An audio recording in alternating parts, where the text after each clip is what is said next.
And welcome everyone to another episode of the Other People's Show. Friday, March 8th, 10:41 p.m. on 92.5 WLSD The Vault, AM 1220 or WLSDradio.com. It's been a good day. It's been a good week. And I'm hoping that everyone has had a fantastic week and fantastic night as well. Earlier tonight, it was kind of weird that earlier tonight I was going to go down to, and actually did, go down to the Lincoln Road Coffee and go check out Season of the Witch, which I was unable to do in a way. There was a couple good bands that were playing before them, and saw three of the bands. I had to leave the show right as Season of the Witch was starting to get everything together, go on stage. So, unfortunately, I'm sorry, Mikey, I didn't get to see you guys play. But we're going to be doing a live show from my home studio, also where I live, in the studio apartment, doing a live show from there. So yeah, it's a lot of fun. I'm excited. I'm excited about the future of the show. Spring is right around the corner. I did hear that there was snow showers coming. Did I hear that? Did my voice crack? Huh? I think so.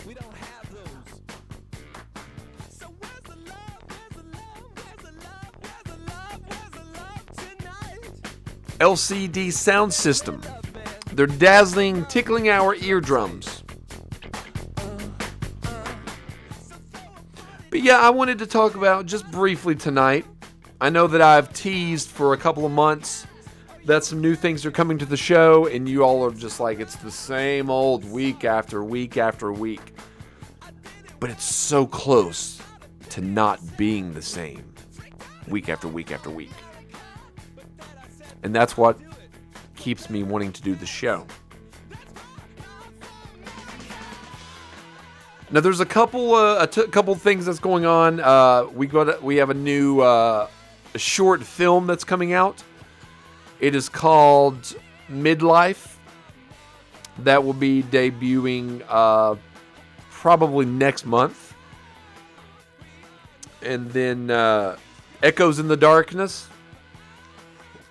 That is a short film that will be coming out probably around Halloween. So those, one is a kind of a comedy, Midlife. And then the other is more of a psychological thriller, I guess you could say. So looking forward to doing that. Possibly making a video to the release of Autumn Leaves that came out a few years back. There's been some kind of a resurgence in people asking about a video. That song was written quite a while ago, but it was not really recorded until 2021. I think it was written in maybe 2007, but a video was never actually filmed. But a video was always pretty much anticipated, I guess, being filmed. I know we recorded it, down in Aaron Lee's studio, and it was also we played it on Adam's morning show. Destiny and I played it there as well. So that might be something in the works, as well as the new single, possibly being released. Autumn Leaves, it's difficult sometimes for me to listen to a little bit of it. Especially my part. Let's take a gander.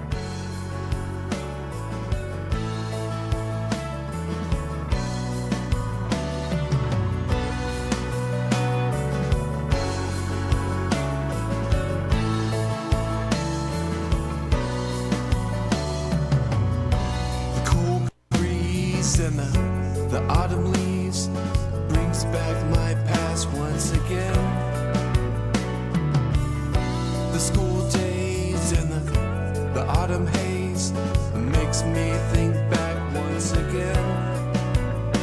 And I know that you're there, and I don't really care.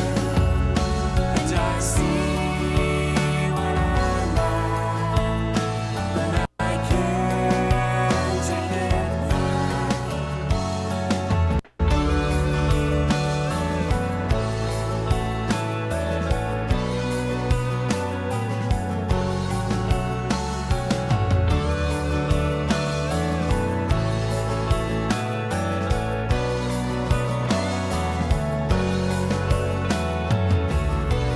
on the brink. Gives me time to think.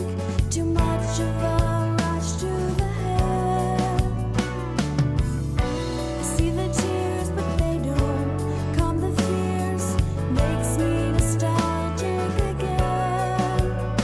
And I know that you're there, and I don't really care. And I see what I like, but I can't take it back.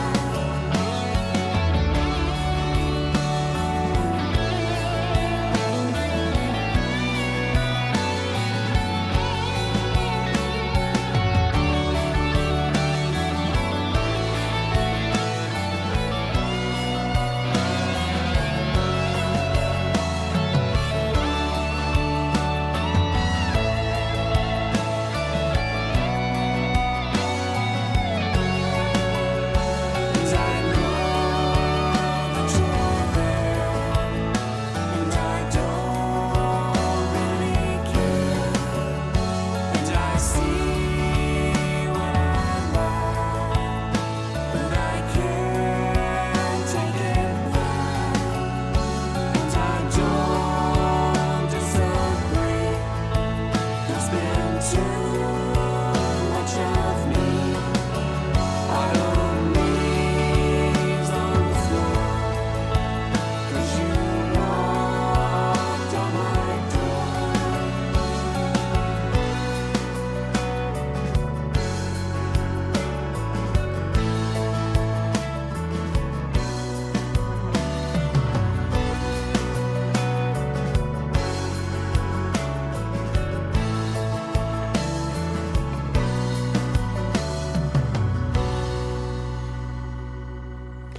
And that was Destiny, Cheyenne, and myself with Autumn Leaves. That was, actually a pretty fun and pretty easy song to write. I was talking earlier today. I no longer have my guitar, but I'd purchased that guitar from a place called Guitar Center. My friend Jacob Johnston and I, we used to play a lot of gigs in like coffee shops and stuff. Going down the Lincoln Road earlier and watching the bands made me kind of think of it. But we played more acoustic and comedic things at the time. But we'd actually, I'd written Autumn Leaves when I knew the basic chords, like G, A, C, E minor, E, things like that. But just the basic ones. So that's why it's a simple song. But the lyrics just kind of flowed out. And it was like, it depicted really a time in my life where I wasn't being the best version of myself to people that really cared about me. And that's kind of what that song was about, wrapped up in a nutshell, so to speak. But it's going to be a short show tonight. Starting back brand new episodes this coming week of The Dark Place. I'm not sure. It airs right now Thursdays at 10 p.m. on Facebook, The Other People Show, or Ryan Parker. It also is streaming on demand on the WAXM website. Just go to the on demand section. There's some episodes on there and on Spotify. But going to be starting brand new episodes this coming week. I've re-aired some past ones over probably the last 4 or 5 weeks. So going into, I already have a brand new show written out. Going to be recording that very soon. And like I said earlier, Drop Dead Fred is a film that I think that we're going to dive into. That is a film, there's so many people that have actually watched that, but no one watched it when it first came out theatrically. Now, I don't know if it was where they didn't know about it, but I always seem to have like kind of known Drop Dead Fred and heard of it. And, the star, Phoebe Cates, she's pretty much retired from acting. But the actor that plays Drop Dead Fred has since passed away. So we can honor that memory because he wasn't big in America at all. He was more of a British comedian. Which brings me to, comedy in general. So I've seen a few comedians in my day. I did stand up just once. And that was probably the most nerve-wracking of anything that I've ever done on stage. Jake and I, like I said, we would do comedic songs. Wasn't a big deal. Wasn't that hard of a thing to do. Getting up on stage talking in front of people, that's not that hard of a thing to do either. However, getting up and trying to tell jokes is a very difficult thing to do. Because what's funny to one is not funny to everyone. And when you do these kind of jokes at a place that's other than a comedy club, then the results can vary. I did this at the, I think it was called the Acoustic Coffee House in Johnson City. I did the stand-up there. And while it was fun, it was nerve-wracking, and I worried too much about that I looked the part than actually delivering on some good jokes. So you'll never find that footage or audio anywhere, although I do have one copy, and I think Jake and a few other people, other than the people that were there, have seen it. But I bring that up to say that, a few weeks ago, Scott Thompson was seen in Nashville from the Kids in the Hall, which was a great show. He did a great job. He was Buddy Cole. And I was never a huge Kids in the Hall fan. It wasn't that I didn't like them or anything like that. I just wasn't that. I guess it passed me by. Because I never was one that was like, loved any of the sketch comedy enough to always gravitate toward it. I would watch some of the Saturday Night Live during the peak years. Those peak years have been 22 years ago. I mean, SNL hasn't been funny since probably 2003. Like the last 21 years of that show have been dreadful. I mean, absolutely dreadful. I know they do those challenges sometimes. I don't know if it's a thing anymore. Like you watch something and it tries to make you laugh. You show me any sketch, even you go back to the good years, and you show me any sketch on there, I will not crack a smile. I will not laugh. Maybe you think he's joyless. Maybe he's lying. He won't be able to do that. The challenge, if anyone wants to challenge me, you can do it. You put me down in front of whatever you want me to watch that's supposed to be funny, and I will accept a challenge and not laugh. That will be, I can do it. I'm not worried. Scott Thompson a couple of weeks ago in Nashville, and David Spade coming up June. Going to go see him in Savannah, and I think that'll be a fun show. I follow David on Instagram, and he always seems down to earth. His book was really a fantastic book, his biography, as is Tom Green's. Tom Green coming up April 20th, so that'll be a good show. That's going to be in Lexington. And Pete Davidson in Knoxville, Tennessee this month. I think March 30th, I think. And the funny thing about that is I'm not a fan of Pete Davidson. I don't think Pete is funny at all. I don't think he got on Saturday Night Live because he was funny. His father happened to pass away and die around 9/11. He was a firefighter, and he died tragically, which is a sad thing. And that caused young Pete, a lot of problems because he grew up in the shadow of that. And then he also has, I forget what it's called, but he also has some kind of digestion problem. I forget what it's called, but whatever. Maybe it's not digestion. It's Crohn's disease. He has Crohn's disease. So that is working against him as well. But I think after you watch his stand-up, which I've not made it through, I've tried 2 different routines, specials. Can't make it through either one of them. I think they felt sorry for him on SNL and gave him the job. And how is he continuously dating, Kardashian or Ariana Grande? Didn't he go out with her? I'm not sure. I don't. Maybe he's funnier in person. But I know I got tickets just to see how unfunny that he would be in live. And if the audience thought that as well. Now, do I dislike him as a person? Of course not. I don't know the man. I don't know the guy. Do I think he's funny? No, I do not. Do I think he has anything special that all these women would want to possess to have him? No, I do not. I think it's a cool factor with him. Somehow he seems cool and hip and trendy. So I'm going there to find out what the appeal of Pete Davidson is. And I might chronicle with a video about that as well. Not really sure. But yeah, I don't find him extremely funny, but maybe he can change my mind. I do miss, this will be the summer of shows. Summer of going to shows, not only comedic shows, but going to see, I don't know, I don't really have any bands right now. I thought about flying out maybe to Vegas to see the Killers, but it was sold out. And then I saw, maybe go see Hootie and the Blowfish as for old time's sake. But no, I don't think I'm going to do that. Although I will say this, I did have Hootie's first 3 albums.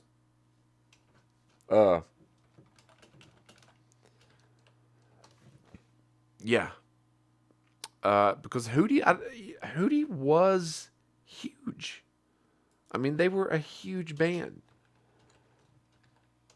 And it was, I don't really know how that the name was even. I wasn't even a fan enough to know. I knew that Darius Rucker wasn't Hootie. Like, I knew that he wasn't. But, I knew he was called that. And once as a teenager, my mother at a basketball game, I played basketball for the Christian school and was quite good. But she tried to get the nickname Hootie started for me, which I don't know. God love her soul. I always found a little bit funny, to be honest. Let's see. Here's a Hootie song.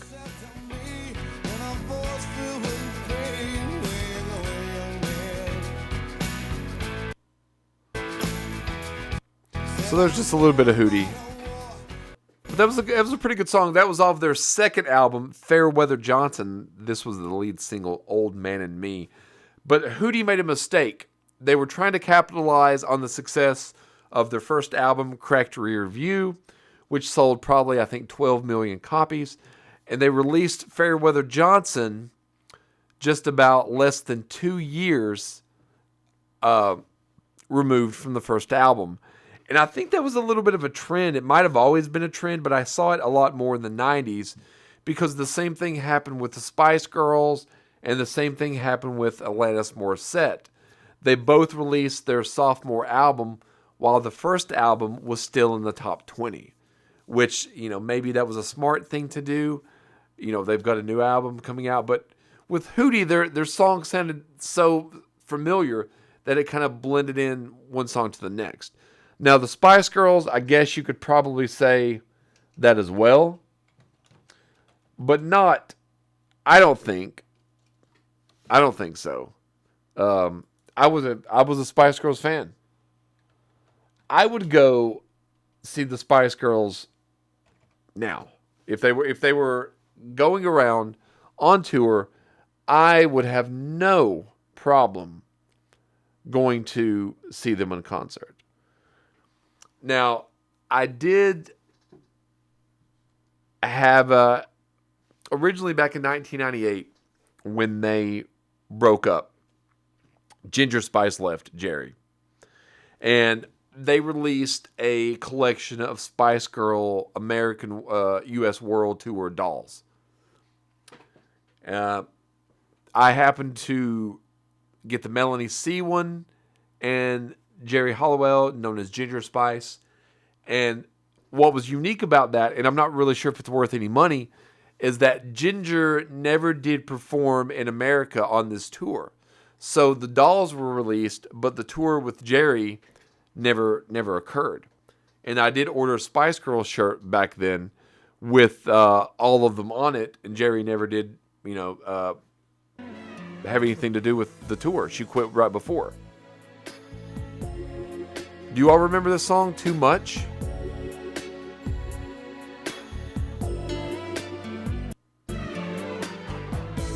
Love is blind as far as the eye can see. Deep and meaningless words to me. Easy lover, I need a friend. Road to nowhere, twists and turns, but will this never end? Well, my dear, you'll know. Oh, and it cut out during the best part. That was Melanie C. But yeah, that was a little bit like, Spice World, their second album, sold well, but not nearly as well as the first. And I think part of it was due to, boy bands and stuff like that was really big around that time. Then you had the Spice Girls, you have NSYNC, Backstreet Boys. So that was a big thing during the pop world and the Total Request, TRL, Total Request Live. So that was fun memories. But yeah, that's about all I have for you all tonight. I hope you all have a good week, a good weekend. We'll be back next Friday night for another episode of Real Talk at 10 p.m., followed by an episode of The Other People's Show. So until then, please go to all of our social media pages. That's the Facebook, Spotify, YouTube, TikTok, and Instagram. Much appreciated. Like and subscribe, and tune in next week. You all have a good night.